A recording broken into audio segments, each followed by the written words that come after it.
آغاز کریں گے ایک مثبت اور اچھی خبر کے ساتھ. آپ کو بتائیں کرنسی مارکیٹ میں روپے کی آج بھی اونچی اڑان. امریکی ڈالر کی مسلسل دوسرے روز بھی پسپائی. انٹر بینک میں ڈالر کی قیمت 3 روپے 71 پیسے نیچے آ گئی ہے. بات کر لیتے ہیں سید رضوان عالم ہمارے ساتھ ہیں. رضوان، پاکستان اسٹاک ایکسچینج میں بھی تیزی کا رجحان ہے، اسٹاک مارکیٹ میں خوشیوں کا سما ہے، شیئر کیجیے ہمارے ساتھ. جی بالکل، اسٹاک مارکیٹ میں بھی سرمایہ کار سرگرم ہوتے ہوئے نظر آ رہے ہیں. ہم دیکھ رہے ہیں کہ بتدریج وہاں والیوم جنریٹ ہونا شروع ہو گئے ہیں، جو کہ بہت اچھا سائن ہے.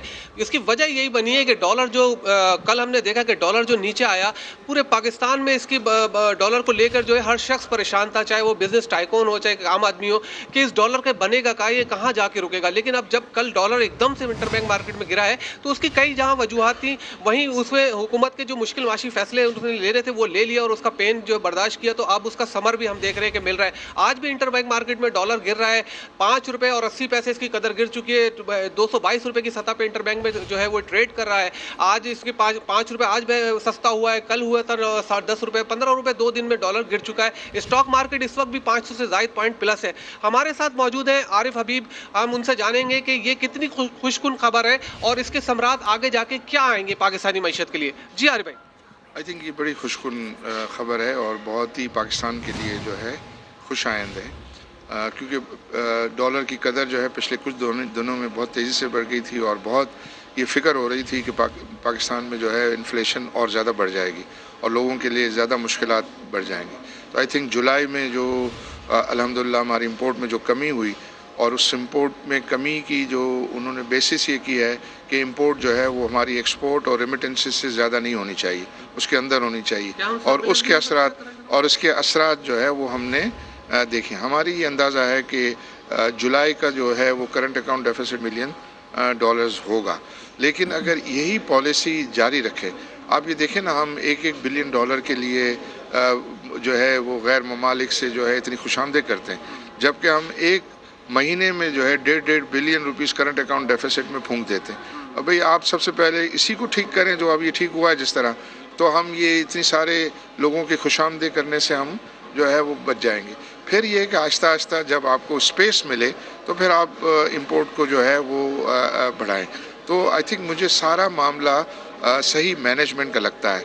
اگر وہ مینجمنٹ، انفارچونیٹلی ہم نے دیکھا کہ 2022 کے اندر فیبروری سے لے کے اب تک جو بھی فیصلے جو ہے وہ ہوئے کہ جس میں اتنی ساری سبسڈی دے دی گئی، اس میں جو ہے وہ اتنے فورن ایکسچینج کی پیمنٹ جو ہیں وہ کر دی گئی اینٹوفاگاسٹا کو. پھر اس کے بعد جو ہے وہ ابھی جون میں بہت زیادہ جو ہے آئل امپورٹ کر لیا گیا، تو یہ سارے فیصلوں نے ہٹ کیا تھا. اب یہ ہے کہ جولائی میں ان کو ہوش آیا ہے اور یہ چیز بہتر کی، اور اس کو آپ کو نہیں لگتا کہ یہ چیز جو ہے سیاسی صورتحال سے بھی جڑی ہوئی ہے؟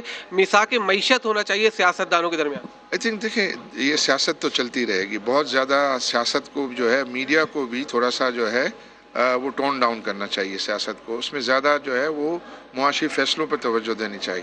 مجھے تو لگتا ہے پاکستان میں مختلف حکومتوں کی پالیسی ایک جیسی ہے، تو میثاق معیشت ہم کہتے ہیں ٹھیک ہے ہونی چاہیے، لیکن اس کا مطلب میں یہ سمجھتا ہوں کہ ان کے آپس میں بات چیت ہونی چاہیے اور بات چیت کا جو ہے وہ رواج ہونا چاہیے، اور جو بھی قومی مسائل ہیں اس پر جو ہے وہ کامن اسٹریٹجی جو ہے وہ ہونی چاہیے. تو وہ چیز جو ہے وہ بہتر ہے. باقی نو کانفیڈنس موشن کا ہونا، کورٹوں میں جانا، یہ سب اگر لیگل اور کانسٹیٹیوشنل ہے تو اس سے بادر نہیں کرنا چاہیے، کیونکہ یہ تو ڈیولپ ڈیموکریسی میں بھی ایسی چیزیں جو ہے. اسٹاک مارکیٹ میں بھی آپ کو لگتا ہے کہ بہتری آئے گی؟ جی ڈیفینیٹلی. اسٹاک مارکیٹ تو آئی تھنک کیا یہ تو مفت میں جو ہے وہ یہ شیئرز مل رہے ہیں. جو ویلیوز ہیں، یعنی آپ یہ دیکھیں کہ کمپنیز اور اچھے بینکس اپنی بک ویلیو کے 0.4 اور 0.3 ٹائمز کے جو ہے پہ جو ہے وہ اویلیبل ہے. پرائس ارننگ ملٹیپل جو ہے، یعنی ارننگ ییلڈ 40% کی کمپنیز کی ارننگ ییلڈ بنتی ہے. سرکاری مالیاتی اداروں کو انٹری لینی چاہیے مارکیٹ. بالکل. آئی تھنک یہ مجھے تعجب ہے کہ سرکاری مالی ادارے اگر اب بھی اپنی وہ کمپنیز کے جو بہت زیادہ پروفیٹیبل ہیں، OGDC، PPL، PSO، آپ یہ دیکھیں تو صحیح ان کے پروفٹس ہیوج پروفٹس ہیں، اور ان کی آپ قیمت دیکھیں مارکیٹ میں، اور پھر وہ کہتے ہیں کہ ہم اس کو بیچیں گے یا ہم اس کو جو ہے as a by back arrangement کریں گے. تو اگر یہ ویلیوز ہوں گی تو ان کو بائی بیک ارینجمنٹ میں بھی کیا پیسے ملیں گے؟ تو پیسوں کو بہتر کرنا ان کے لیے بہت ضروری ہے.